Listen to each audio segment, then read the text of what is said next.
Welcome back, viewers, to this very special second episode of our show called Culture Strategy Breakfast, where we talk about a bit of culture and a bit of strategy over a bit of breakfast.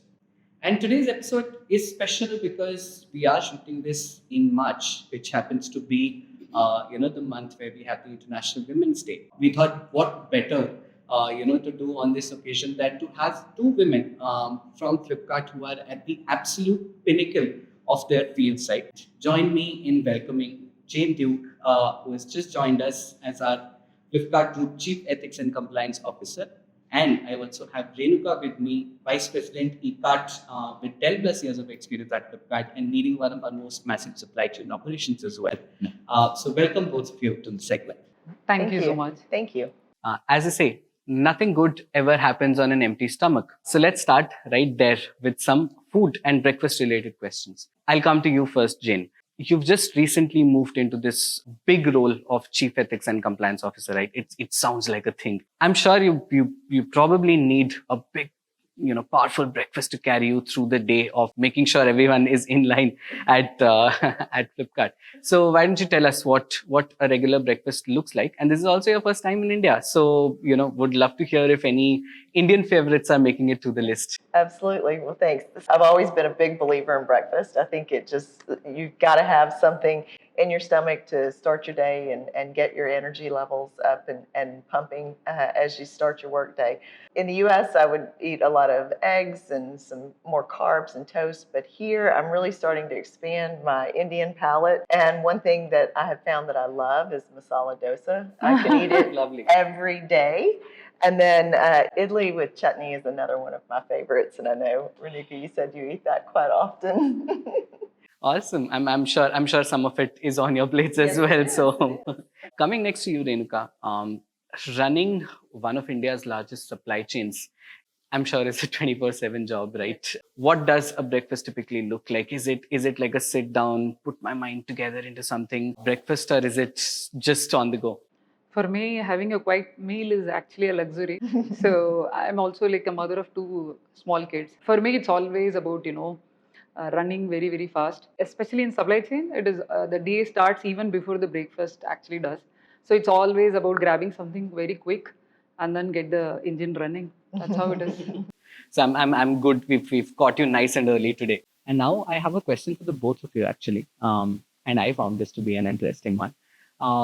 Is if you could choose to have breakfast with any woman leader, could be historical, could be present, who would that be, and what would be one question that you would ask them? For me, it would be in the United States, we had a Supreme Court Justice, Ruth Bader Ginsburg. And she was an inspiring leader. She was an advocate, a lawyer, not only a judge, but a mother and a wife. And she achieved so many remarkable things during her career. And she used to always say, when women would ask her, how can we do it like you did it? How can we be this successful? And she would say, I would tell you that you can have it all, you just can't have it all at once. And I think if I could ask her now, she passed away several years ago, I think if I could ask her that question now, it would be, would you take that back? Would you frame it differently? Because I think what we're seeing now is that women achieve a lot of seniority and rank over the course of their careers, but it takes them much longer to get to those milestones than it does their male counterparts. I think I would ask her, in today's environment, would you still have that same approach that, yes, you can have it all, but you just can't have it all at once? When we see our male counterparts really can have it all at once, why can't we? And I know both of us have navigated really hectic careers with busy, family responsibilities, children, husbands, extended family. So can we really have it all? I think we can, if we just find that balance. Coming to you then, Renuka, same question. I think I would love to have breakfast with Indra Nooyi because she's one of the strong women leader, right? I will actually ask her not one question, at least two questions. When I'm leading a massive supply chain, when ECART is also leading, is one of the biggest supply chain, right? We tend to take a lot of tough decisions, right? And then it's like I want to understand, I want to pick her brain and understand about how do you stay authentic to the values while taking the tough decision. Also, in a world which is obsessed with short-term results, how do you stay focused on the long-term, strategic decisions? Yeah, these are some of the things which comes to my mind. That's awesome. I think those two would be fascinating conversations. Instead, you have to sit here and talk to me, but that's okay. Jane, it's still new at Flipkart, right? What are some of your initial observations on how companies' culture embeds itself actively in daily processes and decisions, right? So that we move beyond just diversity in numbers or inclusion in numbers as a game. Yeah. Well, so it has been just a brief time, a few months, but what I am starting to really appreciate and recognize is that at Flipkart, it's not just about counting people; it's about making people count. And I think that I am so excited to see so much meaningful work that goes into the company's multiple recognitions and awards that it has gotten in the space of equity and inclusion and being recognized as an employer of choice for women in India. And so, I think it starts with the We Belong Charter, right? To see the company formalize that sort of concept of inclusion and belonging and bringing your authentic self to work in a charter like We Belong is very meaningful. And I think it helps really set the table for all of us to know that we have a seat here and that the seat is positioned in a way that you can be influential at that table, not just a passive observer. So I think that is sort of, a framework principle that is very meaningful. But then from a more tactical side, I think the way that Flipkart really embeds and pushes decision making down to the appropriate levels really empowers rising, more junior talent, particularly though, like for example, on the supply chain side, rising female talent. If a more junior female manager is always having to get upper level manager approval and sign off on everything she does, her confidence and credibility is necessarily set back. And what Flipkart does is really push that decision making down to the right level that's closer to the work to make those decisions in real time and have that instant confidence and credibility. I think that's really important for all rising talent, but especially female rising talent. I agree. No, that sounds great. I think it's not about counting people; it's about making people count. Is a line that I will definitely take away from that. So if you see it somewhere in our communication, make sure to tell us to attribute it to you. Renuka, to you next. You've essentially seen the supply chain industry itself evolve, right? Back when you would have probably first started in this space, it was definitely a lot more male oriented. Over time, I think credit to a lot of companies actually putting in efforts to make sure that even supply chains become more inclusive. I wanted to just share your experience of how you've seen the culture of inclusion essentially evolve in Flipkart supply chain. I think you rightly mentioned supply chain is a field where it is actually very, very male dominated. That was true even when I started my career in the supply chain, be it Flipkart or outside the Flipkart, right? Especially if I have to speak about the experience, what I've had with supply chain over the period of years, I've spent close to about 12 years. I have seen inclusion just being an aspiration to becoming a daily part of the culture. Like I can actually proudly say that because over the period of the 12 years, I have personally witnessed. So inclusion is not just about hiring women, as she rightly mentioned. Right? It's not about just hiring women. It's about creating that environment where they feel safe, where they feel more empowered, so that we have to extend the support so that it will allow them to grow. So for me, it's all about creating the culture rather than hiring a woman to fill the quota. That's not how it should be. And I have seen this company transforming, making sure inclusion is a part of a culture on an everyday basis rather than being just a policy. Today, if you look at it, at least in supply chain, I can proudly say about many of the roles which would have been a very typically male-dominated operations roles. Right, there are females who are running in the facilities. There are females who are running the hubs. There are females who are running the entire shift in the warehouse completely by a female.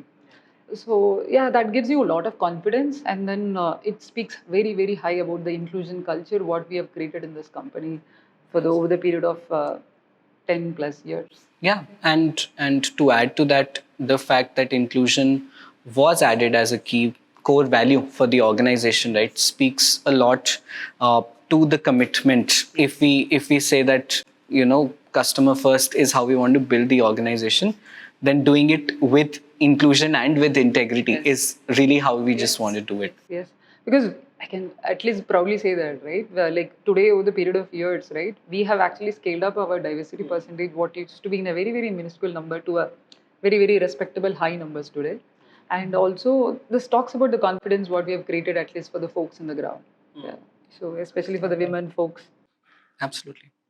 My next question hopefully should take you down the memory lane a little bit. So I just want to ask both of you, one moment that made you feel proud about the inclusive culture that exists at Flipkart.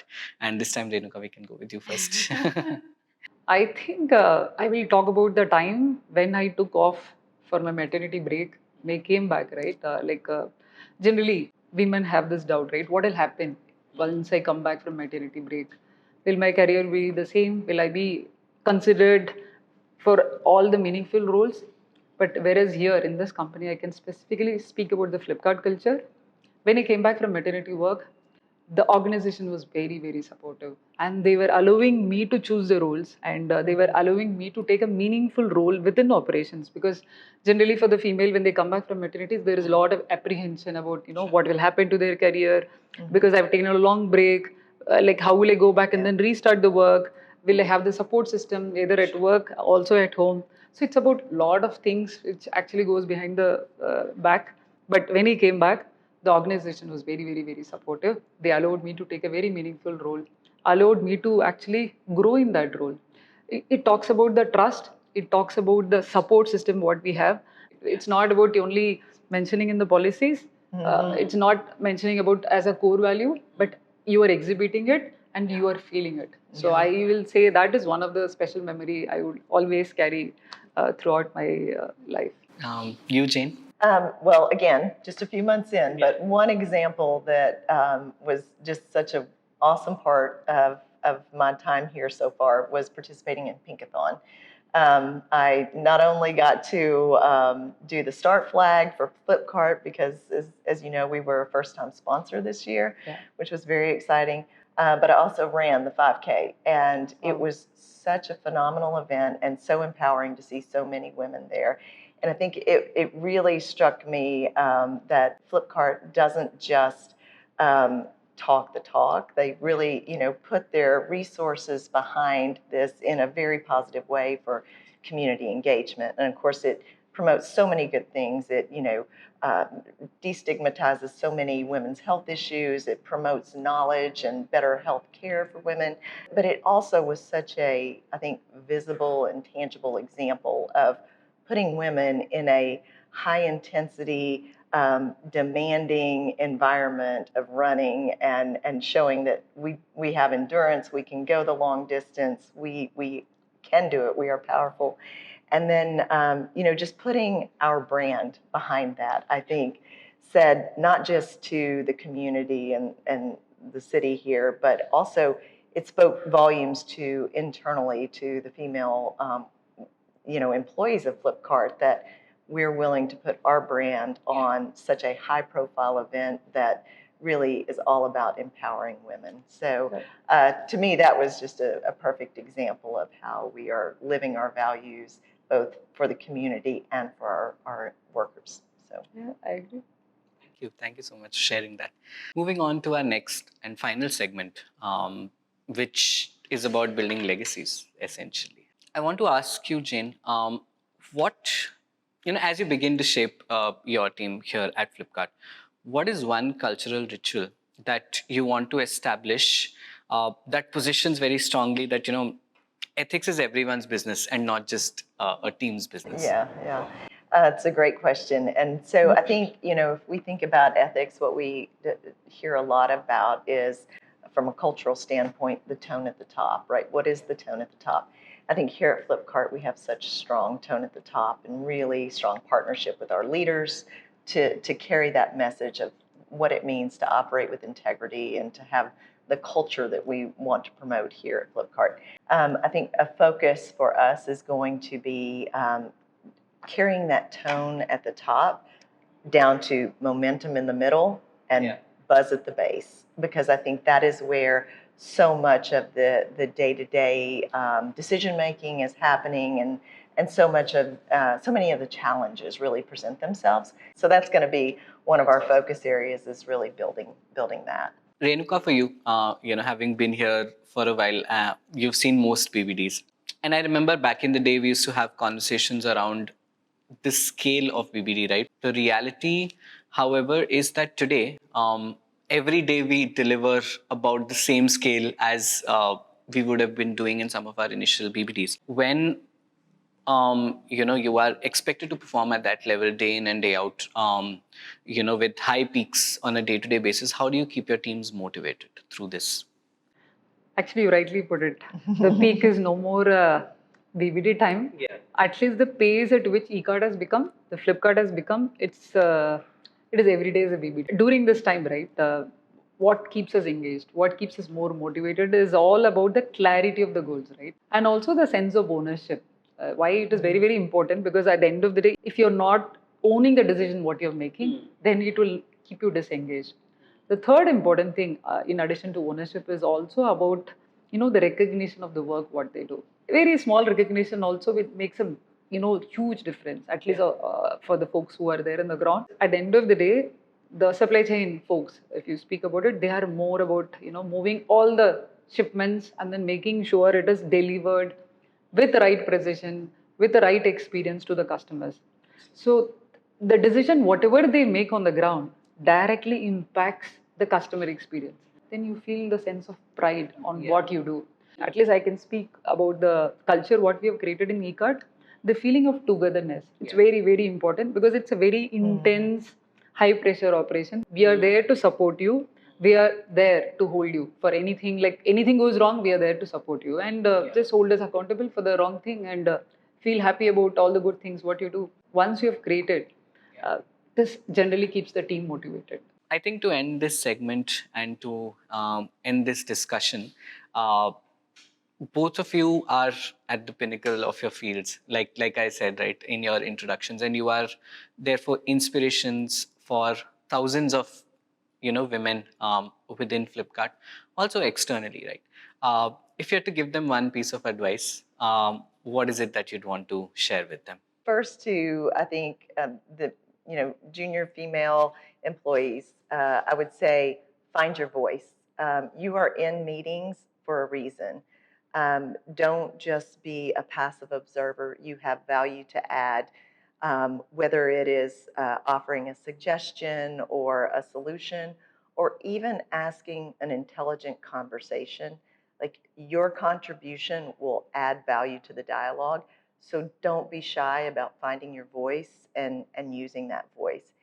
And then I would say to other female leaders, as a female leader, I have always felt it is my responsibility to sort of lift while I climb.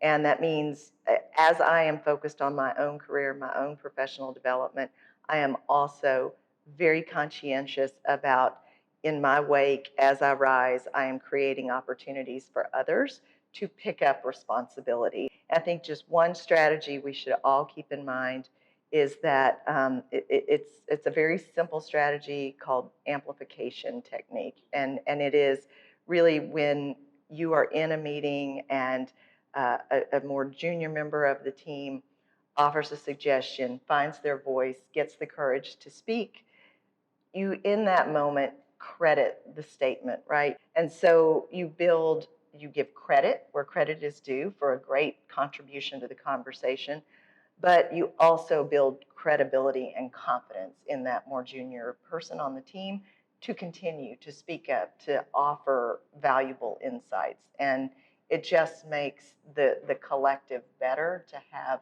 more voices at the table speaking. Fantastic. How about you, Renuka? I think she covered it beautifully. And to add on, I'll at least be curious, at least, especially for the women folks on the ground, and do not hesitate to raise your hands, because the moment you raise your hand, where you feel very, very uncomfortable with the choices what has been given, which is making you to push you out of the comfort zone, please raise your hand.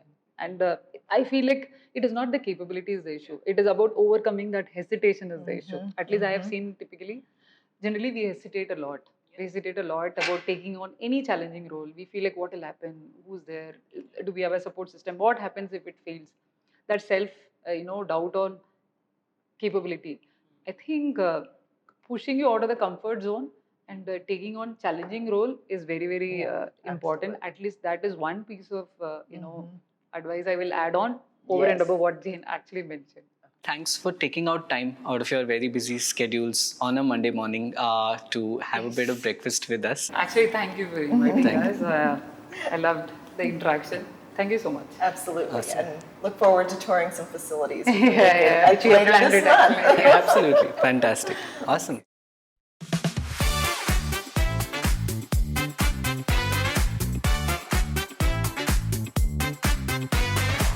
Place close, place pack up, pack up.